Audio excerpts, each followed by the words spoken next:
चलिए, आप सभी को एक बार फिर से एमएस कोचिंग में स्वागत है। बहुत दिन के बाद आज मिल रहे हैं ना, 2-4 दिन छुट्टी के बाद। यहाँ ध्यान देंगे बाबू, आज हम लोग चलेंगे कहाँ, पास्ट कंटिन्यूअस टेंस। इसको हम लोग पास्ट इम्परफेक्ट टेंस भी कहते हैं। क्या कहते हैं? जैसे अगले क्लास बताया ना प्रेजेंट इम्परफेक्ट, तो प्रेजेंट इम्परफेक्ट को प्रेजेंट कंटिन्यूअस टेंस भी कहते हैं, और पास्ट कंटिन्यूअस टेंस को हम लोग पास्ट इम्परफेक्ट कंटिन्यूअस भी कह सकते हैं। ठीक है, तो यहाँ देखिए ध्यान दीजिएगा, अगले क्लास में हम लोग प्रेजेंट जो था, प्रेजेंट का पूर्ण रूप से कंप्लीट कर चुके थे। उसके बाद पास्ट में हम लोग आ चुके हैं, पास्ट इंडेफिनिट अगले क्लास में आपको बताए थे। आज हम लोग चलेंगे कहाँ, तो पास्ट कंटिन्यूअस टेंस में। इसमें जानेंगे बाबू कि पास्ट कंटिन्यूअस टेंस को बनाने का नियम और पहचानने का नियम कैसे बनता है, कैसे इसको पहचाना जाता है। देखिए पास्ट कंटिन्यूअस टेंस जो है बहुत ही आसान है। यहाँ देखिए ध्यान देंगे बोर्ड पर, देखिए सबसे पहले इसका हम लोग पहचानने का नियम में चलेंगे बाबू, पास्ट कंटिन्यूअस टेंस का। ठीक है, तो पहचानने का नियम, जिस हिंदी क्रिया के वाक्य के अंत में रहा था, रही थी, रहे थे इत्यादि लगा रहे, तो उसे पास्ट कंटिन्यूअस टेंस का वाक्य समझते।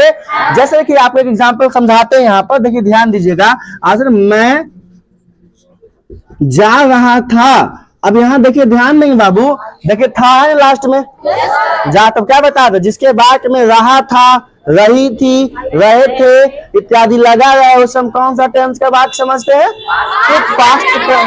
पास्ट कंटिन्यूअस टेंस का वाक्य समझते हैं। अब यहाँ हम लोग चलेंगे बाबू, देखिए एक एग्जांपल एक और लेते हैं। जैसे देखिए, तुम खेल रहे थे, ठीक, देखिए तो यहाँ रहे थे आया बाबू, तो इससे हम क्या समझ रहे हैं कि यानी जिसमें वाक्य के अंत में क्या आ जाए, रहा था, रही थी इत्यादि आ जाए, तो हम लोग कौन सा टेंस का वाक्य समझते हैं? तो पास्ट कंटिन्यूअस टेंस का वाक्य समझते हैं। किसी को दिक्कत? Very good. अब यहाँ आएंगे बाबू इसका बनाने का नियम। बनाने का जो वाक्य होता है इसको कैसे बनाते हैं, इसका नियम के बारे में जानेंगे। ठीक, सबसे पहले सब्जेक्ट। सब्जेक्ट का मतलब होता है जिसके द्वारा कुछ किया जा रहा है। सब्जेक्ट को हिंदी में कर्ता कहते हैं। क्या कहते हैं? तो आपसे पूछे ना, कर्ता किसे कहते हैं? जिसके द्वारा कुछ काम किया जा उसे क्या कहते हैं? कर्ता कहते हैं।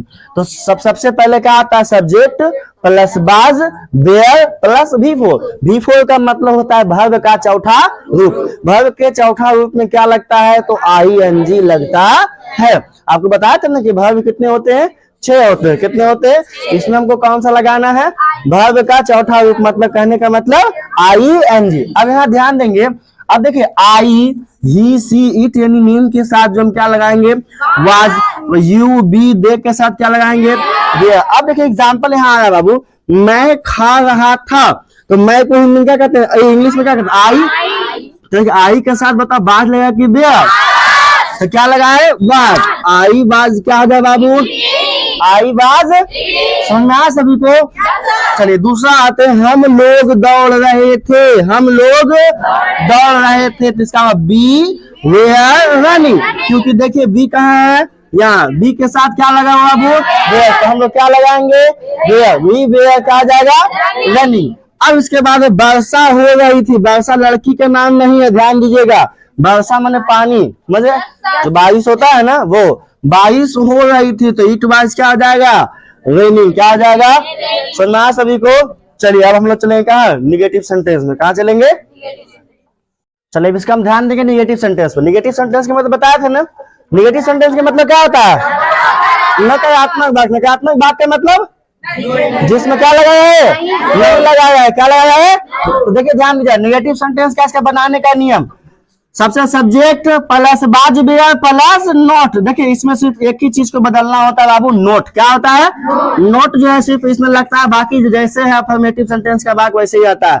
जैसे देखिए, मैं नहीं हंस रहा था, तो I was क्या होगा? Not laughing. I was not. अब दूसरा देखिए, हम लोग नहीं खेल रहे थे, तो हम लोग का क्या होगा? We were not playing। उसके बाद वर्षा नहीं हो रही थी, It was not raining। समझना है?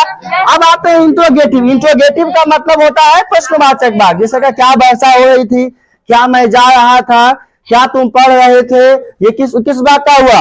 इंट्रोगेटिव सेंटेंस का। किसका हुआ? देखिए यहाँ ध्यान दीजिएगा, इसका बनाने का नियम, बाज वेयर प्लस सब्जेक्ट प्लस, देखिए चाहे तो आप नोट लगा सकते हैं वाक्य के अनुसार या फिर नहीं भी लगा सकते हैं। उसके बाद V4 और उसके बाद क्वेश्चन मार्क का चिन्ह। इसमें क्वेश्चन मार्क बहुत जरूरी है, नहीं तो वाक्य हमारा क्या होगा, गलत हो जाएगा। देखिए ध्यान दीजिए, क्या मैं हंस रहा था, तो क्या वाज आई लाफिंग। दूसरा, क्या वह रो रही थी, वाज वीपिंग। उसका, क्या आप नहीं सो रहे थे, वेयर यू नॉट स्लीपिंग। समझ में आया? चलिए अब हम लोग आगे चलेंगे इसका WH वर्ड में, ठीक है, WH वर्ड में ध्यान देंगे। चलिए अब हम लोग चलेंगे इसका लास्ट टॉपिक है WH वर्ड, है ना। WH वर्ड में जो है देखेंगे कौन, क्या, कैसे, है ना। व्हाट मीन्स क्या होता है, क्या। व्हेन मीन्स होता है जब या तब। वेयर मीन्स होता है कहाँ। व्हाई मीन्स होता है क्यों। और हाउ मीन्स होता है कैसे। तो जिस वाक्य में जो है क्या रहे, कब रहे, कहाँ रहे, कैसे लगा रहे, तो हम उसको कौन सा सेंटेंस का समझेंगे, WH वर्ड का। कौन सा सेंटेंस के वाक्य समझेंगे, तो WH वर्ड के सेंटेंस का वाक्य समझते हैं। अब देखिए यहाँ ध्यान देंगे बाबू, सबसे WH वर्ड के बनाने का नियम कैसे क्या होता है। What, when, where, why, how plus was plus where plus subject. Not जब लगाएंगे जब वाक्य में नहीं लगा रहेगा तब। उसके बाद V4 और उसके बाद क्या, क्वेश्चन मार्क। तो पहला क्वेश्चन क्या है बाबू, राम क्या कर रहा था। राम क्या कर रहा, तो देखिए what was Ram doing. What was Ram doing. What was क्या होगा, राम डू। देखिए यहाँ वाज इसलिए लगा क्योंकि क्या है, ये नाम है।